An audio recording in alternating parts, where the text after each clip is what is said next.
the best version of you, whatever you see yourself as. So if it is a healthy, thriving, physically fit person, or somebody with beautiful lips and perfect chubby cheeks, whatever that is, I would create aesthetically or from the inside out. So the best version of you is what I would always want to accomplish with you. Welcome to the Beauty Talk podcast, where we feature how the best medical practitioners help their patients to look better, younger, and healthier. Now, enjoy the show, and here's your host. Daniel Gao here. I'm the host of Beauty Talk. We feature the top medical practitioners in health and beauty, both inside and out. I have Kellie Lewis, a board-certified nurse practitioner with 23 years of experience in hormone therapies and cosmetic procedures. She has been advocating for women's perimenopause and menopause treatment in an industry that doesn't listen or properly treat women. She owns Avanti Medical Center in Lehi, Utah, where they are a top provider in the state, but more importantly, most experienced with an award for best in city reviews. So Kellie, welcome and glad to have you here. Hi, welcome. Thank you. Yeah, so let's start off with this, Kellie. How did you get interested in the medical field? You know, I something I'd wanted to be a part of most of my young life. And in my early 20s, I went through a nursing program and then applied into grad school. And the further I got, the more I loved it. So it was part of my nature. Okay. And then how did you make that transition into aesthetics then? Like what kind of prompted like aesthetics, wellness, all that? Oh, yes, because I do a couple things at a time where I would do more sick patient care and this type of medicine on the side. But this is all I'm doing now. But when I finished my medical program in 2002, my medical partner at the time was very excited about what was called anti-aging medicine. Well, in that day, the people that were on hormone therapy, it was more lifestyles of the rich and famous. You know, the hormone therapies were for people out, say, in Scottsdale or Boca Raton, Florida, and it wasn't very mainstream. So I started in that route. And then I got to meet people. Next thing you know, I'm being recruited as medical director for med spas. And then that forced me into taking certification courses to be really at the top of my game. So very early on, I was introduced to it, and it's just grown and evolved over the last 23 years. Okay. And then what caused you to want to start your own practice then? I mean, it sounds like you were, as you mentioned, you were being recruited to work for med spas. So like, why start your own practice? Yeah, the autonomy of being able to do what I want and set a standard that I'm comfortable with. I found over the years that med spas have been owned by people that were non-medical. And we're Avanti Medical Center, so we're not licensed as a med spa, but we offer those services. But I wanted to make sure that it was medically sound, safe, and not just somebody put up a sign and we're bringing in people that are trusting us with their bodies, their face, their money, and their time. And I found the industry isn't always the greatest people. Yeah, I can understand that. So, and when you in your introduction, I read out is that you've been advocating for women's perimenopause and menopause treatments. I think that's also probably a reason why you want to start your own, like having a little bit more control of what you're doing here. So, can you speak a little bit more about that part, like? Oh, I've been waiting for you to ask me that. Okay. So Open the floodgates. Yes. So when I finished my medical program, this awful study put out by the National Institute of Women's Health, it decided that estrogen and hormones cause breast cancer. And they quit treating women in menopause and perimenopause. 100% quit training doctors and quit treating women, regardless that there were hundreds of studies before that, at the same time, and after that proved it was wrong. But once the media caught wind of that and said the C word, you couldn't unwalk the cancer scare. And the FDA, this is day 3, I about cried. I didn't know whether to cry, to cheer, light off fireworks. Announced on national news, they're retracting the black box warnings. They got it wrong. These hormones help women, don't cause cancer. Sorry, the patriarch of medicine, being male dominated, made a big mistake. They consider this to be the biggest medical mishap of the century. 50 million women went untreated over the years. So I was in my little corner of the world treating women, and primary care doctors, internists, endocrinologists would say she's a kook. She's crazy. She's going to give you cancer. She's going to kill you. You're going to get a stroke. And I'd have to try and convince them, no, no, no, that they're wrong. And as of 3 days ago, they now know they were wrong.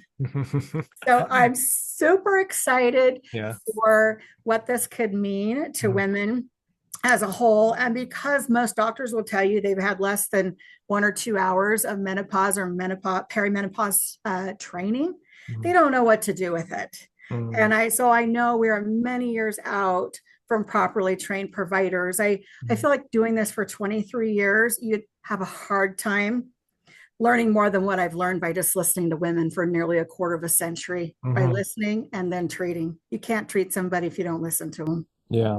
So, and I think that's fantastic that they finally did that. It's probably like the only time in history that they're going to go back and say that, oh, we actually messed up. Right. Probably has never happened before. That No, I don't think I've ever heard them do that, admit that. And man, they took it in the shorts on this one. It has hit every major news channel. And so I'm really excited for women now to feel like they can go out there and get medical care. So good time in hormone therapy this week. Yeah. So that's what I want to dive into, is the hormone treatment, hormone therapy. I have a couple questions on this. So let's start with this, is that as women go through perimenopause, menopause, what are some of those most common symptoms that they're going to start experiencing? Because I'm sure you've heard this from your clients, your patients, that they just felt like, oh, maybe it's just I'm getting older, or maybe I'm just feeling off, or maybe it's something else. It's not perimenopause, it's not menopause. They just feel like, oh, it's just part of me getting older. That's such a great question, because as women, we tend to go, wait, I'm a mother, I'm a grandmother, I'm a wife, I work. We make all these excuses for why we don't deserve to feel better or why we won't feel better. And what we know is that women go into perimenopause in their 30s. It's a 10-year zone of chaos. And then you go into menopause and then post-menopause for the rest of your life. So from your 30s at some point till you die, you are in hormone imbalance or complete absence of. So this is huge. If you think about when people are low in thyroid, we take it. If you're low in insulin, we take it. But suddenly a woman quits producing these essential hormones, we go, oh, you don't need it anymore. And so the first things you're going to see is a woman coming in her 30s saying, I'm tired. I don't feel like myself. They have no libido. Their marriage is a little on the edge because of that. Most of them are gaining weight, sleep disruptions, anxiety, depression, and then it escalates from there, because every organ in a woman's body requires estrogen, and most require testosterone and progesterone hormones. And a male's testicles don't stop producing testosterone. A woman's ovaries, the equivalent, quit. They just quit at some point. And women have only been studied since the 1990s and not greatly studied.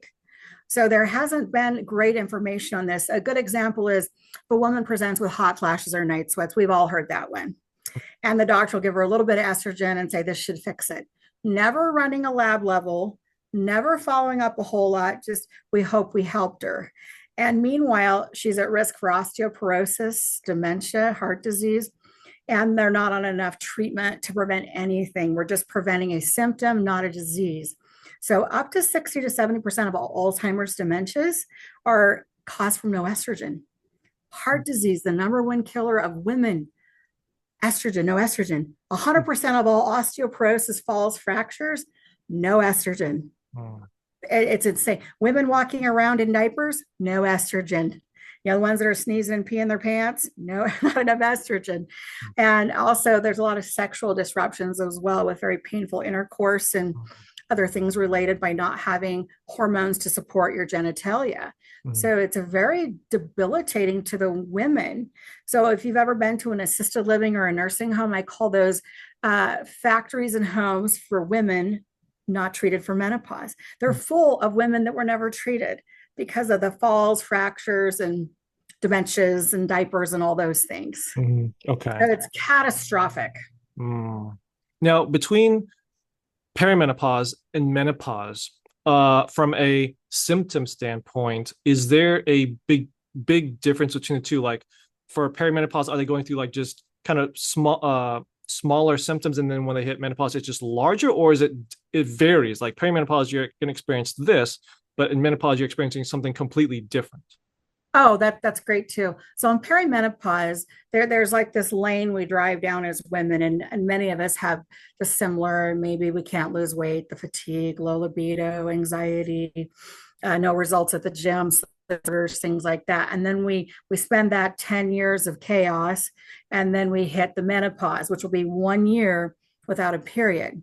Well, once you pass through that and you hit the postmenopause, you have complete cessation of producing the necessary hormones that you need. So that's when the real disease starts to show up. We see suicides take a sharp increase in women in their 50s when they hit those postmenopausal years. And we've seen SSRI and antidepressants skyrocket because the doctors don't know what to do. So they hand you an antidepressant versus giving you the necessary hormones. And as we're living longer, our bodies, it's just part of, and just longevity medicine. So it's important if you want to be pretty on the outside and do those cosmetic procedures, but on the inside, you have to be healthy. You've got to be repleting those necessary hormones that you aren't producing anymore. And I'm telling you, a man can go to any doctor and they'll see that he's not producing testosterone and they'll put them on something. With women, many doctors, I've had some patients come to me in crisis and their doctors told them as their medical treatment plan, buy lingerie and a candle. That I have heard it all. And none of that will treat your symptoms, will make you better. You can't go to therapy to fix this. You can't eat your way out of it. So many people think everything's gut health. But when you have a complete cessation or limited ability to produce essential hormones that fuel your entire every organ in your body, you can't eat out of it. You can't diet out of it. You can't lose weight out of it. You can't exercise out of it. Those are all great things to do with it, but you have to replete them. Okay. So where do women start with this? Is it starting with a test, seeing where their hormone levels are, or is it they just wait until they feel so terrible that they just, where do they start? Oh gosh, I love that question too. So we are now seeing the first, I call them kids because I'm, my mid 50s, but young adults in their 20s. And they are running, especially men, hormone levels of somebody in their 60s because we're seeing the endocrine disruptors are just they're blocking, for instance, the microplastics. They get into your system and they block what's called the Leydig cells. They're microscopic and they're blocking your body's ability to produce. So fertility issues have gone to 2 out of 5 young adults now. And I have not, this is alarming because I treat people from all over the United States. I have not had one man walk through my door, and I don't see them unless they're at least 18, with a normal testosterone level. They're walking in with levels of like their 70, 60. It's incredible. Wow. Now, because they're young, their body will white knuckle this a bit. And you will look at them and go, well, they still have muscle mass, still have a sex drive, but they might be feeling tired, low energy, lack of motivation, no desire to maybe get married, not sure a career path, because their brain isn't manned up, if you will. That masculinization that most men have had has been interrupted from pesticides, antibiotics, steroids in food, plastics, you name it, bad air. We're officially have so much of an interruption in our hormone production in men and women. And so if a woman comes to me and she's having PMS, PMDD, so any period problems that are extensive, any type of, it's like anxiety and heavy periods, they'll usually come to me and we'll start there and then we'll run lab tests. So I always start with, what are your symptoms? Then we run the labs. And then we compare the labs to how they feel, and then we get started because there's multiple treatment options, but they all begin with, we're going to put you on the hormone that you need. And then we monitor them. And so my patients usually become patients for life because you're always going to need this help. Your body is never going to start producing these hormones again. And I think it's catastrophic. I used to only treat people in their 50s, maybe 40s on up. It is everybody now. So, Whether you like RFK or not, I mm, don't care. But he's been talking for 20 years about the poisons in our stuff. And I don't know if he's right about some of it, all of it, but he did get some of it right for sure, mhm, because I'm seeing it. There's no reason for every young man that comes through my door to have a testosterone level. So a male range is 350 to 1150. mhm, So if you think of the guy at 350 as like 100 years old, mhm, and the guy at 1150 is, man, he's 25 and a superhero. mhm. They're coming in the 300 levels or less. Wow. It's but I might get a man who's 60 who has been on a farm raising his own food in a different air environment, climate, and his levels will be much more normal, say 600 or 700. He'll be cleaner and healthier than these kids. Mm. So So it sounds like there's really no age where you should get tested. It sounds like you should just test so at least you know, and then yeah, you can make the yeah. adjustment. Anybody, if you're not feeling like yourself, like if you just feel down, some people that come in with fatigue, poor stamina, sleep disturbance, period disruptions, no sex drive. The men are coming in and they just can't build muscle and they just don't have any drive. Mm. Uh, and so that's the thing. We can replete those hormones and we monitor them and get them back to optimal levels. Okay. Now with the men, my understanding is it's pretty straightforward. Is that testosterone, like it's either low and then you give them more. With women, you kind of already talked about this before, but it's not just estrogen. There's also progesterone and even testosterone. It sounds like. So could you talk a little bit more about that? Like when someone comes in, a woman comes in, you test their levels. You're testing all three of those levels, and then if they're low in all of them, you give them all. If they're only low in estrogen, you only give them estrogen. Like how does that work? Yeah, so I'll actually run a thyroid panel as well. That's fairly detailed. Check all three of those hormones on the woman and figure out where they're at in their cycle. And then if say their progesterone's low, then we start discussing irregular periods, heavy bleeding, PMS, a lot of depression and anxiety. I find that all the women are low in testosterone, and we tend to think of that as a male hormone. Mhm. I run women 30% of a male level. So if a man is good around 1,000, 1,100, women feel good in the 200s and 300s. And it's really just figuring out, once you address where they're low, where they feel good, and not putting everybody in this box. Because when I started this early on, they said, oh, Kellie, you got to keep a woman's testosterone between 80 and 120. I maybe had one woman out of 25 ever say she felt better. I Mhm. thought, something's wrong with this. Mhm. And it was some man, no offense, had decided that that was the magic level. And the Mhm. fact is, we're all very different people. Mhm. There is a general space where people run and feel good, but that wasn't the place and space of where they feel good. So it's taken me 23 years to figure out which hormone sounds like the culprit, how many are the culprit, and how far do we need to go? Like, where is she going to feel good? And that's a process. But I can get people feeling better in as low as 30 days and no more than 60 to 90. It's pretty easy to fix if you know what you're doing. There's no Mhm. algorithm to it. You can't go to a weekend course, and Mhm. people are going to weekend courses and then they're opening these clinics and they're, oh yeah, I'm going to make a lot of money and do this. And if you don't know what you're doing, don't do it, Mhm. because this is a serious issue. Mhm. When you harm people with hormones, I'll get people and they'll say, I didn't think it was for me. I tried this clinic, it didn't work. And then they give up. It's the philosophy as, if I got a Burger King hamburger and I didn't like it, then therefore I don't like hamburgers. It Mhm. doesn't work for me. And Yeah. so it's really trusting. I would go make sure they've got reviews. Do you feel comfortable with them? I've had patients just come and interview me Hmm. just to see if they even liked me. Yeah. I seemed like I knew what I was doing, Mhm. because the women haven't been listened to. They're hurt and they're afraid, and they need to feel that they're safe, heard, and they have hope. Mm.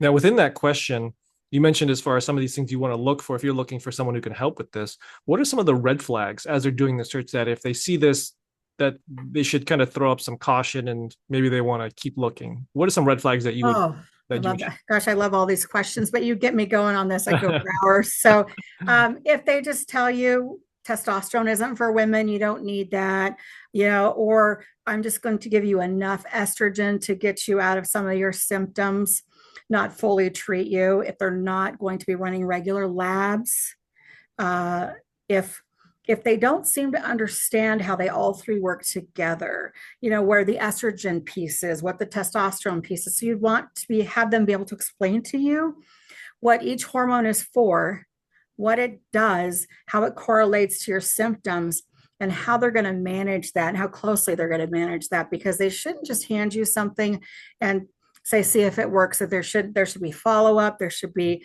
a good amount of time spent assessing your case.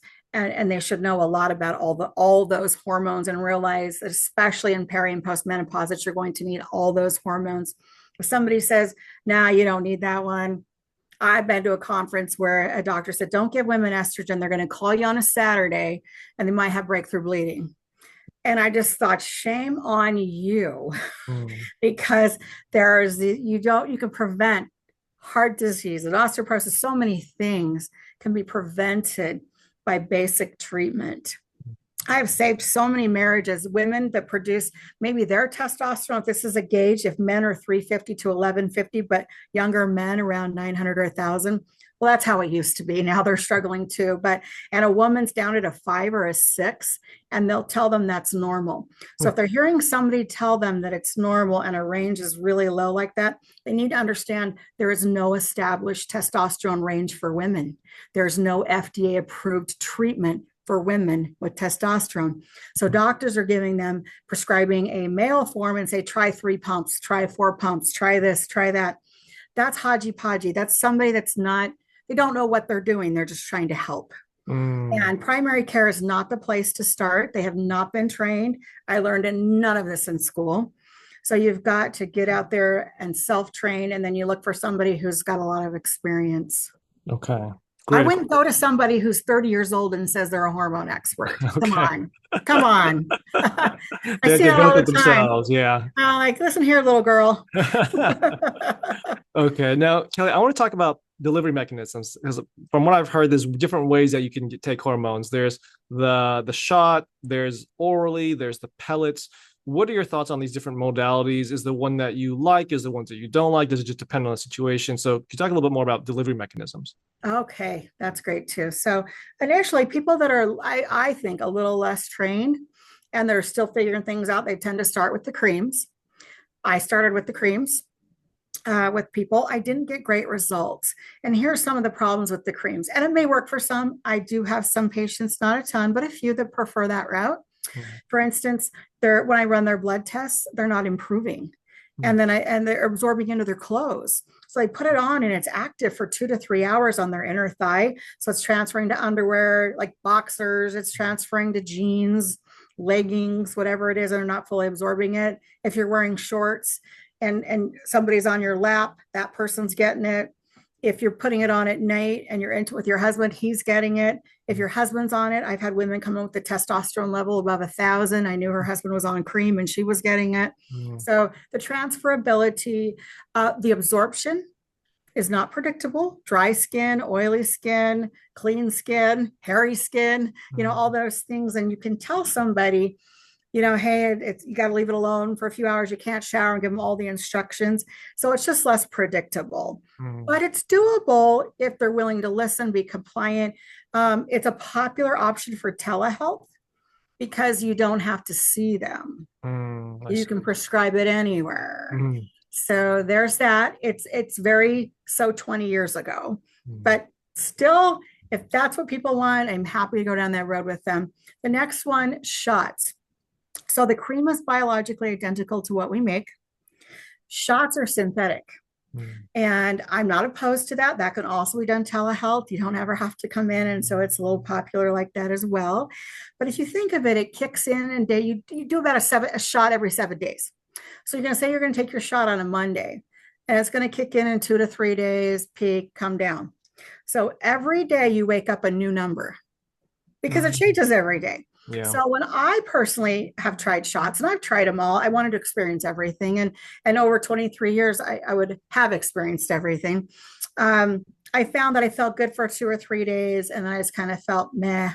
But I have some men, they'll split dose it twice a week, and they don't feel that, and they're happy with it. And that's what they want to do. It's pretty cost effective.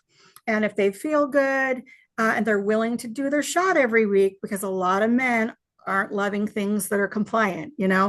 Don't give them something to put on every day or do every other day. It's too chaotic in their brains. So men are simple creatures. Mhm.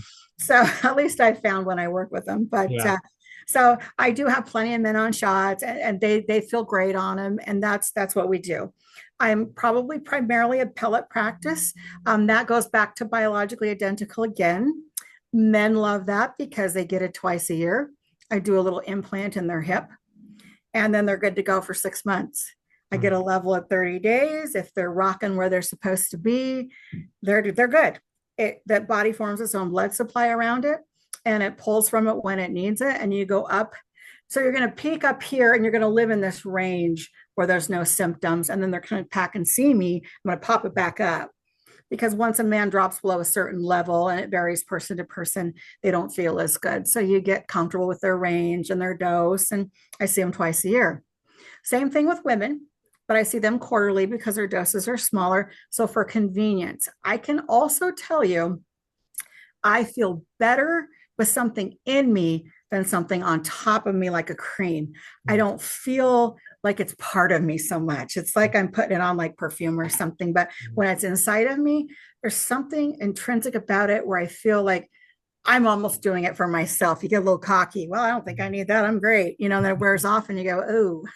Yeah. So I love that you put it in. It's all biologically identical to what I make under a microscope. We can use it for testosterone and estrogen purposes. Progesterone is an oral. I think those are the best routes. Estrogen is available by patch and pill. We know the pills go through the liver, and some people don't want to take anything that goes through their liver. There's a small risk of clots and things like that. Mm-hmm. Patches, I found the delivery system might help with a symptom, but it's not preventing disease. It doesn't get them up to a physiological level that prevents much, has been my experience with them. And if people are wanting to just use their insurance on all this, like for instance, we take it for labs and maybe an oral if they want something, but insurance, they're not prepared to pay for anything that's preventative, and women's health hasn't been studied enough. So if you're waiting for insurance to pay for maybe the best, cleanest way, you're not going to get that. Anything that's a compound or biologically identical to what you make, it's tested, it's tried and true. The big pharma is going to tell you it's not regulated, it's not safe, don't do it. But I've watched and treated 23 years, absolutely is good stuff. The average cost for a woman is probably $120 a month. Average cost for a man's probably $120 a month. So it's very affordable. Very affordable. So when the women will get on these sites and like, I'm not paying for it, it's a pink tax. I'm like, well, okay. But do you want to feel better? Because I spend more on my lashes and hair, so and nails. So I think your health is so important. And if you just know that's what it's going to cost you a month, I don't think that's outlandish. Mm-hmm. I think it's affordable. I think it's doable. And that's my spiel. I love the pellets. Shots are great if you want it. I think not as great because every week you're kind of roaming through it, Okay. Yeah. Okay. So creams, you might be wearing my cream tomorrow. Who knows? Yeah. Okay. So then throughout your 23 years of doing this, Kellie, I'm sure that you must have had some very memorable stories of clients, patients that you've helped. Is there maybe one story that comes to mind that you can share of just, it could be memorable case, a tough case, a challenging case, and how you were able to get them a great outcome in the end? Oh, wow. I think the one gal I'm going to do a quick one first. I had a woman in my waiting room, and she was literally on the phone with the suicide hotline. She had been to multiple places. They bring her back. I'm thinking, oh my gosh, do I call 911? What do I do? And she looked me in the eyes and said, you're my last stop. Nobody's been able to help me. I got your name. If you can help me, I won't take my life, but I'm done. I said, you got to give me 30 days. Maybe you'll feel better sooner. The outcome was she lived. She found a boyfriend, she got married, and she's living a great life. Wow. But, yeah, so that was like, wow. Yeah. But there was, right. I mean, you never forget somebody on a suicide hotline in your waiting room. And I never forget her because it had such a happy ending and she had no hope. And But I had another gal, she'd had terrible periods and endometriosis, so a lot of scar tissue and things in her pelvic cavity. And they did a complete hysterectomy. They took everything out of her at 28 years old. Whoa. Did not replace her with anything. Her body, she's a child she's a 28-year-old kid. And they put her into full-on surgical menopause and gave her nothing. So her brain went into depression. She couldn't remember because testosterone and estrogen are key to be able to form thoughts, to remember, to be organized in thinking. It helps with depression, anxiety. All the neurotransmitters are related to those hormones. Her bones became brittle. She said her vagina felt like it had razor blades in it.